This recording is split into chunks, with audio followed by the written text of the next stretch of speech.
महादेव बाबा खूप साधे आणि भोळे आहेत. ब्रह्मदेव हे कमळावर विराजमान आहे, विष्णुदेव शेष नागावर विराजमान आहे आणि सर्व देव स्वर्गात राहतात.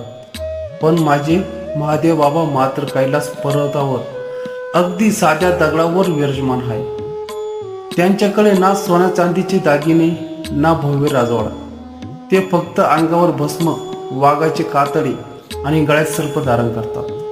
यावर हे स्पष्ट होते की त्यांना भौतिक सुखसुविधांची अजिबातच अपेक्षा नाही. ते जगाच्या मोहापासून पूर्णपणे अलिप्त आहेत. म्हणूनच ते त्यांच्या भक्तांकडूनही कोणत्याच गोष्टीची अपेक्षा करत नाही.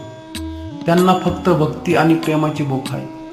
तुम्ही त्यांना फक्त एक साधं बेलपत्र आणि एक लोटा जल जरी अर्पण केला तरी ते प्रसन्न होतात. म्हणून त्यांना सर्व जग भोलेनाथ म्हणतात. हर हर महादेव. ओम नमः शिवाय.